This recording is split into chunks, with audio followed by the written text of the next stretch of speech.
All right. Oh, jeez. Bumping the tripod. All right, guys, that was wrong.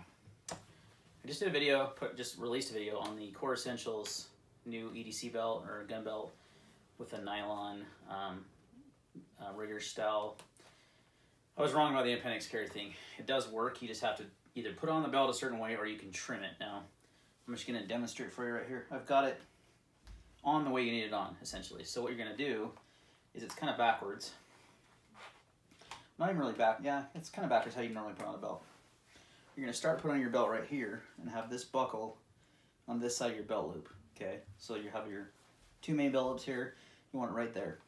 Then you're going to feed the belt through like normal. And as you can see, it's got the track line right here. You're just going to feed it through like so, and then tighten it up as you want.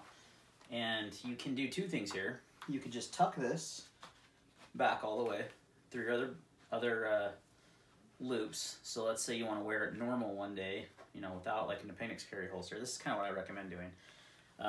You can then take your appendix carry rig, and you can see there's just one single layer there, so it's going to go on without any kind of issue at all. Okay, so boom, we're done. Now, if I want to tighten it, you know, that's the best thing about this belt, right? Is to be able to kind of snug it. You just release the buckle, or not even release the buckle, just pull on the excess right here. So you want it as snug as you want, and then you can either tuck this back in, so this goes all the way into this loop back here, which is one way you can do it, especially if you want to wear it like a normal belt. That's a good way to do it.